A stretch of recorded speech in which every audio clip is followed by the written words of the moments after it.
லவ்தேத்து இயேசுஸ் கிறிஸ்துஸ். இயேசு கிறிஸ்துவுக்கு புகழ். தமிழ் கூறும் நல்லுலகில் வாழும் அனைத்து அன்புள்ளங்களுக்கும் வத்திக்கான் வானொலியின் வணக்கம். இறைவன் உங்கள் உள்ளத்தையும் இல்லத்தையும் தன் அன்பாலும் அருளாலும் அமைதியாலும் இன்றும் என்றும் நிரப்புவாராக.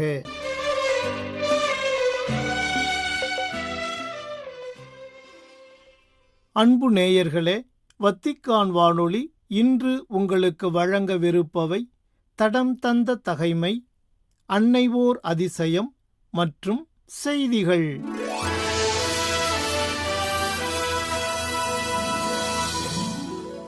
பிப்ரவரி 5, புனித ஆகத்தா.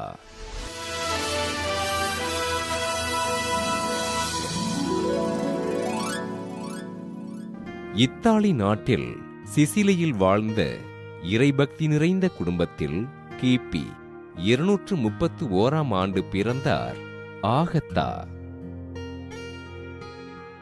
சிறுவயது முதல் இறைபக்தியும் அழகும் நிறைந்த ஆகத்தா திருமணம் முடிக்க மறுத்து தன் வாழ்வினை இறைவனுக்கு அர்ப்பணித்து வாழ்ந்தார்.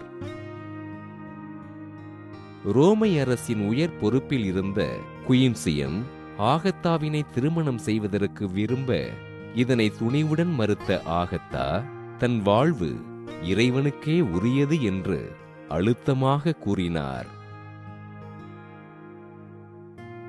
கிறிஸ்தவர்கள் துன்புறுத்தப்படப்பட்ட காலத்தில் இவரை குயின்சியன் மிரட்டி பணிய வைக்க முயல எதற்கும் அசைந்து கொடுக்காத ஆகத்தா குயின்சியனால் மிக கடுமையாக துன்புறுத்தப்பட்டார்.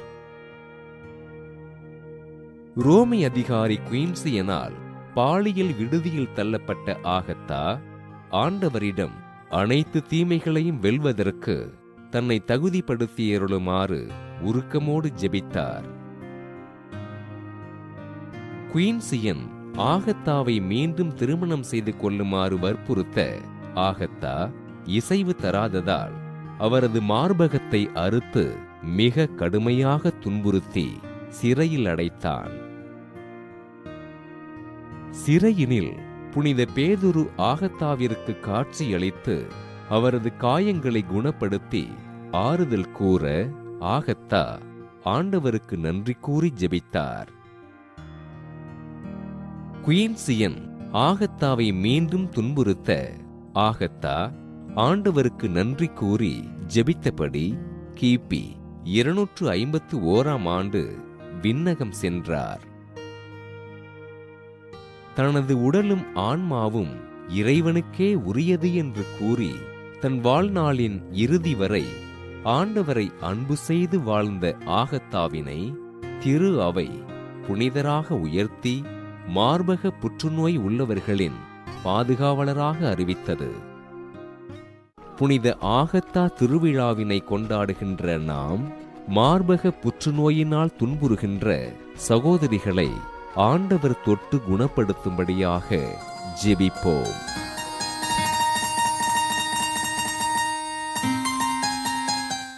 அன்னை ஓர் அதிசயம், திருக்கல்யாண மாதா.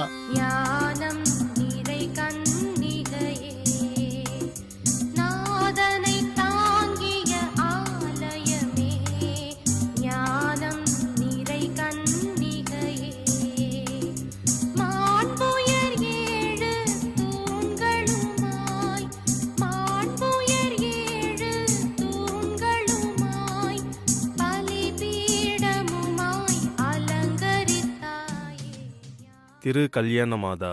மனித வாழ்க்கையின் பயணத்தில் உறவுகள் என்பவை மிக முக்கியமான தூண்களாக அமைகின்றன.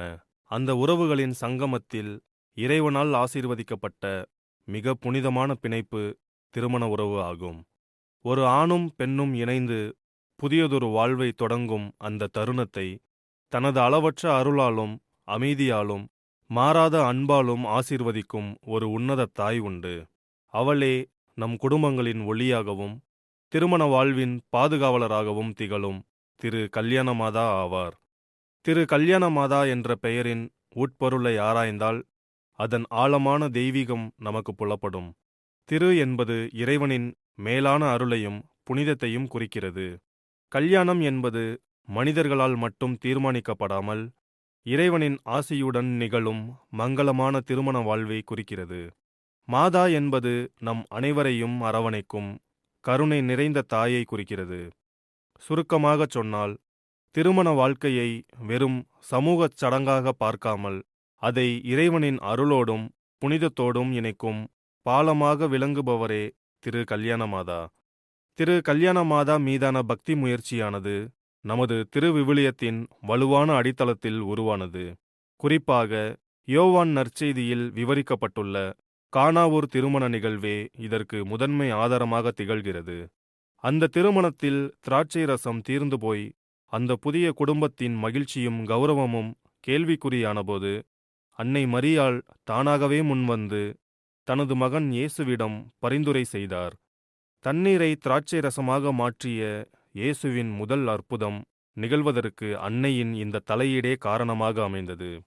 அன்று முதல் அன்னை மரியாள் திருமணங்களின் பாதுகாவலராகவும் குடும்ப வாழ்வின் உன்னத தாயாகவும் கத்தோலிக்க திருச்சபையினரால் போற்றப்படுகிறார். திருச்சபையின் வரலாற்று பின்னணியை பொறுத்தவரை தொடக்க காலத்திலிருந்தே திருமண வாழ்வை தொடங்கும் மணமக்கள் அன்னை மரியாளின் திருமுன் தங்களை அர்ப்பணிக்கும் புனிதமான வழக்கம் இருந்து வருகிறது. தங்களின் புதிய இல்லற வாழ்க்கை இறையருளால் தொடங்க வேண்டும் என்பதற்காகவும் அன்னை மரியாளைப் போலவே பொறுமையும் கீழ்ப்படிதலும் இறை திட்டத்திற்கு அடங்கி நடக்கும் பண்பும் கொண்ட குடும்பமாக திகழவும் இந்த அர்ப்பணிப்பு செய்யப்படுகிறது. தலைமுறை தலைமுறையாக கத்தோலிக்க குடும்பங்கள் தங்கள் வாழ்வின் மங்கள நிகழ்வுகளில் அன்னைக்கு முதலிடம் கொடுத்து அவரை தங்கள் குடும்பத்தின் அரசியாக ஏற்றுக்கொள்வதை ஒரு மரபாகவே பின்பற்றி வருகின்றனர். தூத்துக்குடி மாவட்டத்தில் உள்ள பொத்தக்கலன்விளை திருத்தலம் உருவான வரலாறு இறைவனின் திருவுளத்தை வெளிப்படுத்துவதாக உள்ளது. ஆரம்பத்தில் இந்த பகுதியில் அன்னை மரியாளின் திருவுருவப் படம் ஒன்று வைக்கப்பட்டு ஒரு சிறிய ஓலை குடிசையில் மக்கள் கூடி ஜெபிக்கத் தொடங்கினர். குறிப்பாக கானாவூர் திருமணத்தில் அன்னை ஆற்றிய பங்கினை தியானித்து திருமண தடை உள்ளவர்கள் இங்கு வந்து ஜெபித்தபோது அவர்களுக்கு விரைவிலேயே வரன் அமைந்தது. இந்த நம்பிக்கையே காலப்போக்கில் ஒரு சிறிய ஜெபமையத்தை பெரிய திருத்தலமாக மாற்றியது. திரு கல்யாணமாதா என்ற பெயர் இந்த திருத்தலத்திற்கு சூட்டப்பட்டதற்கு ஒரு சுவாரஸ்யமான ஆன்மீக பின்னணி உண்டு. பல ஆண்டுகளாக திருமண தடையால் வாடிய ஒரு குடும்பத்தினர் அன்னையிடம் முறையிட்டபோது அவர்களுக்கு திருமணம் கைகூடியது. அந்த நன்றி அறிதலின் அடையாளமாக திருமணங்களை ஆசீர்வதிக்கும் தாய் என்ற பொருளில் இந்த பெயர் மக்களிடையே பிரபலமடைந்தது. இன்று கத்தோலிக்க திருச்சபையில் திருமணங்களுக்கென அர்ப்பணிக்கப்பட்ட தனித்துவமான திருத்தலங்களில் ஒன்றாக இது திகழ்கிறது. இந்த திருத்தலத்தின் கட்டிட அமைப்பு மற்றும் வளர்ச்சி பக்தர்களின் நேர்ச்சைகளாலும் சாட்சிகளாலும் உருவானது. அன்னை மரியாளின் திருவுருவம் இங்கு மிக அழகாக ஒரு கரத்தில் குழந்தை இயேசுவையும் மறு கரத்தில் ஜெபமாலையையும் ஏந்தி குடும்பங்களை ஆசீர்வதிக்கும் கோலத்தில் காட்சியளிக்கிறது. அரசு அதிகாரிகள் முதல் சாமானிய மக்கள் வரை மதம் கடந்தும் பலரும் அன்னை மரியாளை தங்களின் குடும்ப அரசியாக ஏற்று இங்கு திரண்டு வருவது இத்தலத்தின் வரலாற்று சிறப்பாகும். பொத்தக்கலன்விளை ஆலயத்தில் நடைபெறும் திருவிழா மிகவும் பிரசித்தி பெற்றது. ஒவ்வொரு ஆண்டும் அன்னை மரியாளின் பிறப்பு பெருவிழாவை முன்னிட்டு 10 நாட்கள் கோலாகலமாக திருவிழா கொண்டாடப்படுகிறது. கொடியேற்றத்துடன் தொடங்கி 9 நாட்களும் சிறப்பு நோவெனா மற்றும் திருப்பலிகள் நடைபெறும். திருவிழாவின் சிகர நிகழ்ச்சியாக அன்னையின் அலங்கரிக்கப்பட்ட சப்பர பவனி நடைபெறும்போது ஆயிரக்கணக்கான மணமக்கள் தங்கள் திருமண வாழ்விற்கு நன்றி செலுத்தி பின்தொடர்வது கண்கொள்ளா காட்சியாகும். இந்த ஆலயத்தில் நிகழ்ந்த அற்புதங்கள் சொல்லில் அடங்காதவை. திருமண வரம் அருளும் தாய் என்பதற்கு சான்றாக பல ஆண்டுகளாக வரன் அமையாமல் இருந்தவர்கள் இத்தலத்திற்கு வந்து ஒருமுறை ஜெபித்து சென்ற சில வாரங்களிலேயே திருமணம் நிச்சயமானதாக கூறுகின்றனர். மேலும் மருத்துவ ரீதியாக குழந்தை பாக்கியம் இல்லை என்று கைவிடப்பட்ட பல தம்பதியினர் அன்னைக்கு தொட்டில் கட்டி நேர்ச்சை செய்து குழந்தை வரம் பெற்ற அதிசயங்களும் இங்கே தினசரி நிகழ்வுகளாக உள்ளன. உடைந்த உறவுகள் மீட்கப்படுவது இத்தலத்தின் மற்றொரு பெரிய அதிசயம். கருத்து வேறுபாடுகளால் விவாகரத்து வரை சென்ற தம்பதியினர் திரு கல்யாணமாதாவின் பாதம் அமர்ந்து ஜெபித்த பின் ஒருவரை ஒருவர் மன்னித்து மீண்டும் இணைந்து வாழும் மனமாற்ற அற்புதங்கள் இங்கு அதிகம். வெறும் சடங்குகளை தாண்டி மனித இதயங்களில் அன்பு மீண்டும் பிறப்பதே இந்த ஆலயத்தில் நிகழும் உண்மையான அதிசயம் என்று அருட்பணியாளர்கள் குறிப்பிடுகின்றனர். திருத்தலத்தின் மரபுப்படி திருமணத்திற்கு தயாராகும் மணமக்கள் மணக்கோலத்தில் வந்து அன்னையின் திருப்பாதத்தில் தங்கள் தாலியை வைத்து ஆசி பெறுவது ஒரு முக்கிய சடங்காகும். அதேபோல் திருமண ஆண்டு விழா கொண்டாடும் தம்பதியினர் தங்கள் பிள்ளைகளுடன் வந்து அன்னைக்கு நன்றி திருப்பலி செலுத்துகின்றனர். இத்தகைய மரபுகள் திருமணத்தை ஒரு சமூக ஒப்பந்தமாக பார்க்காமல் அதை வாழ்நாள் முழுமைக்குமான ஒரு தெய்வீக அர்ப்பணமாக மாற்றுகின்றன. இன்றைய இளைஞர்களுக்கு இந்த பக்தி ஒரு பெரிய வழிகாட்டியாக இருக்கிறது. அவசரமான முடிவுகள் மற்றும் உறவுகளில் ஏற்படும் சலிப்பு ஆகியவற்றிற்கு மத்தியில் அன்னை மரியாள் பொறுமை மற்றும் தியாகத்தை போதிக்கிறார். குடும்பங்களில் நிலவும் பேசாத மௌனங்களும் புரியாத உணர்வுகளும் பல நேரங்களில் பிரிவினைகளுக்கு காரணமாகின்றன. அன்னை மரியாளின் திருமுன் குடும்பமாக மண்டியிடும்போது அங்கு இதயங்கள் திறக்கப்படுகின்றன. மௌனம் உடைந்து உரையாடல் பிறக்கிறது. மன்னிப்பே உறவின் உயிர்நாடி என்பதை திரு கல்யாணமாதா நமக்கு தனது பரிந்துரையின் வழியாக காட்டுகிறார். பொத்தகலன்விளை திருத்தலத்திற்கு வரும் தம்பதியினர் அன்னை தரும் அந்த அமைதியின் அருளை பெற்று தங்கள் இல்லங்களுக்கு புதிய மனிதர்களாக திரும்பிச் செல்கின்றனர். தமிழக பண்பாட்டில் திருமணம் என்பது வாழ்நாள் முழுமைக்குமான ஒரு புண்ணிய பிணைப்பு. அந்த பண்பாட்டை ஆன்மீக ரீதியாக உறுதிப்படுத்தி கத்தோலிக்க குடும்பங்கள் சிதையாமல் காப்பதே திரு கல்யாணமாதாவின் முதன்மை பணியாகும். பொத்தகலன்விளை மண்ணில் அன்னை வீற்றிருப்பது அந்த பகுதிக்கு மட்டுமல்ல, தமிழகத்தின் அத்தனை இல்லறங்களுக்கும் ஒரு மாபெரும் ஆசீர்வாதமாகும். அன்னை மரியாளின் கரம் பிடித்து தொடங்கும் எந்த ஒரு இல்லற பயணமும் இடறி கீழே விழுவதில்லை என்பதற்கு அத்தலத்தின் சாட்சிகளே அத்தாட்சி. அன்பார்ந்தவர்களே, திரு கல்யாணமாதா என்பது வெறும் வரலாற்று சிறப்புமிக்க ஒரு பெயர் மட்டுமல்ல. அவர் நம் அன்றாட குடும்பச் சிலுவைகளை சுமக்க உதவும் ஒரு அன்பு தாய்.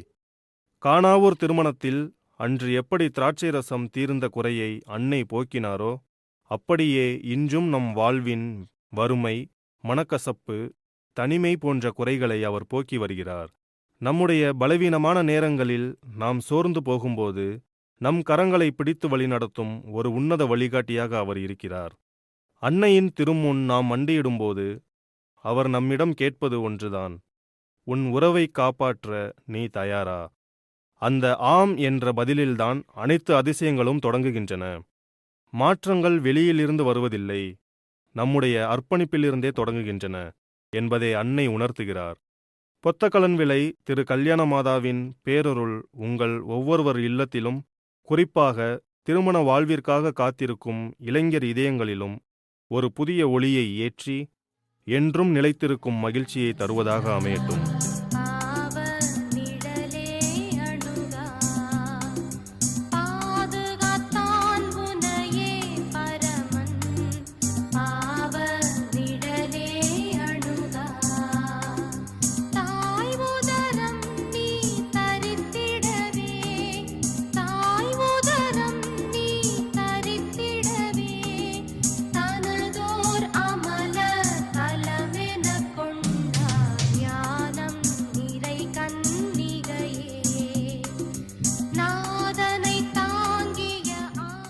நேயர்களே, இதுவரை நீங்கள் கேட்டு மகிழ்ந்தது அன்னை ஓர் அதிசயம் திரு கல்யாணமாதா.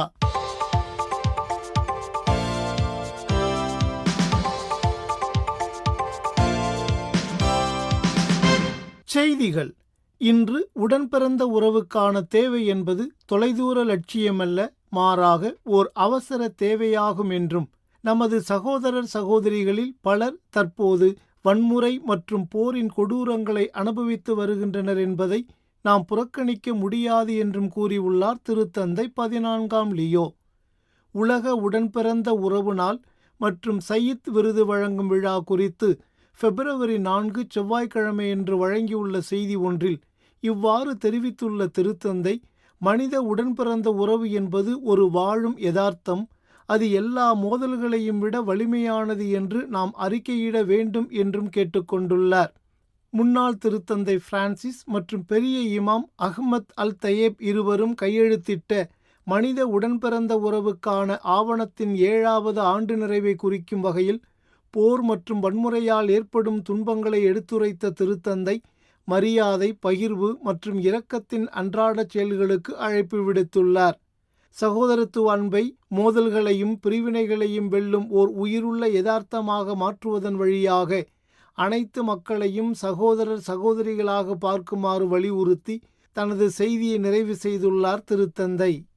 கடந்த ஓராண்டாக உலகளவில் குழந்தைகளின் நிலைமை மேம்படவில்லை என்றும் அவர்களின் உரிமைகளை பாதுகாப்பதற்கான பன்னாட்டு உறுதிமொழிகள் இருந்த போதிலும் பலர் வறுமை, பாலியல் முறைகேடு, இடம்பெயர்வு மற்றும் கல்வியின்மையால் தொடர்ந்து பாதிக்கப்படுகின்றனர் என்றும் எச்சரித்தார் திருத்தந்தை 14ஆம் லியோ.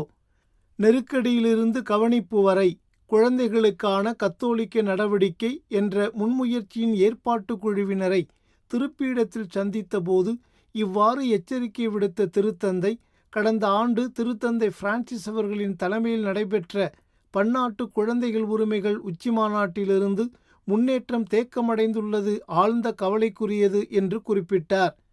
நமது உலகின் குழந்தைகளும் இளைஞர்களும் பெரும்பாலும் கவனிப்பு மற்றும் வாழ்க்கையின் அடிப்படை தேவைகளை அணுக முடியாமல் தவிக்கின்றனர் என்று கூறிய திருத்தந்தை, ஆயிரக்கணக்கான குழந்தைகள் வலு குறைந்தவர்களாகவும் தங்கள் குடும்பங்களிலிருந்து பிரிக்கப்பட்டவர்களாகவும் இருப்பதால் உலகளாவிய நிலையான வளர்ச்சி இலக்குகள் ஓரங்கட்டப்பட்டுள்ளனவா என்று கேள்வி ஒன்றை எழுப்பினார்.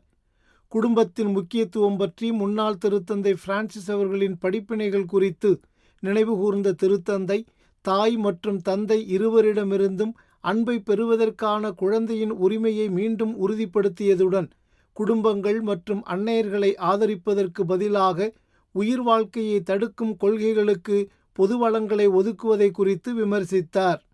முயற்சிகள் தோல்வியடைந்தாலும் கூட குரலற்ற குழந்தைகளை ஆதரிப்பதில் கத்தோலிக்க அமைப்புகள் விடாமுயற்சியுடன் செயல்பட வேண்டும் என்று ஊக்குவித்த திருத்தந்தை, திரு அவை நிறுவனங்கள் முழுவதும் அதிகமான ஒத்துழைப்புக்கு அழைப்பு விடுத்தார். நாம் நமக்குள் சுமந்து கொண்டிருக்கும் முற்சார்பு எண்ணங்களை நீக்கி நம் இதயத்தின் பகைமை உணர்வை மாற்றியமைக்கும் போது நாம் அன்பில் வளர்கிறோம், மிகவும் நெருக்கமாக ஒன்றிணைந்து செயல்படுகிறோம், கிறிஸ்துவில் நமது ஒன்றிப்பின் பிணைப்புகளை வலுப்படுத்துகிறோம் என்று கூறினார் திருத்தந்தை 14ஆம் லியோ. கீழை மரபுறுதி திரு அவைகளைச் சேர்ந்த இளம் அருள்பணியாளர்கள் மற்றும் துறவிகளின் கல்வி பயணத்தின் பங்கேற்பாளர்களை திருப்பீடத்தில் சந்தித்தபோது இவ்வாறு கூறிய திருத்தந்தை, கிறிஸ்தவ ஒன்றிப்பு என்பது இம்மண்ணுலகில் அமைதிக்கும் அனைவரின் ஒப்புரவிற்கும் புளிப்பு மாவாக மாறுகிறது என்றும் தெரிவித்தார். கிறிஸ்தவ ஒன்றிப்பை ஊக்குவிக்கும் திருப்பீடத்துறையின் இந்த ஏற்பாடு கத்தோலிக்க திரு அவைக்கும் கீழை மரபுறுதி திரு அவைகளுக்கும் இடையில் ஒன்றுக்கொன்று கற்றல் மற்றும் செறிவூட்டலுக்கான வாய்ப்பாக அமைந்துள்ளது என்றும் சுட்டிக்காட்டினார். கிறிஸ்தவ மரபுகளின் பன்முகத்தன்மையை பகிரப்பட்ட பாரம்பரியத்தின் அற்புதமான பல்வண்ணக்கள் என்று விவரித்த திருத்தந்தை, அதே வேளையில் விசுவாசிகள் ஒருவருக்கொருவர் ஆதரவளித்து விசுவாசத்தில் ஒன்றாக வளர வேண்டுமென்று அவர்களிடம் கேட்டுக்கொண்டார். தெற்கு சூடானில், குறிப்பாக ஜோங்லி மாநிலத்தில் அதிகரித்து வரும் வன்முறைகள் மற்றும் நலவாழ்வு மற்றும் ஊட்டச்சத்து சேவைகளை சீர்குலைத்து சமூகங்களை இடம்பெயர்த்து அதிகரித்து வரும் வன்முறைகள் காரணமாக 4,50,000க்கும் மேற்பட்ட குழந்தைகள் கடுமையான ஊட்டச்சத்து குறைபாட்டால் பாதிக்கப்படும் ஆபத்தில் இருப்பதாக எச்சரித்துள்ளது யுனிசெஃப் நிறுவனம். அங்கு இடம்பெறும் மோதலால் நாடு முழுவதும் 17 நலவாழ்வு நிலையங்கள் மூடப்பட்டுள்ளன என்றும் மருத்துவ மற்றும் ஊட்டச்சத்து பொருள்கள் சூறையாடப்பட்ட பல சம்பவங்களும் நடந்துள்ளன என்றும் அந்நிறுவனம் மேலும் தெரிவித்துள்ளது. இத்துடன் வத்திக்கான் வானொலியின் தமிழ் ஒலிபரப்பு நிறைவு பெறுகின்றது. உங்கள் செவிமடுத்தலுக்கு நன்றி. வணக்கம்.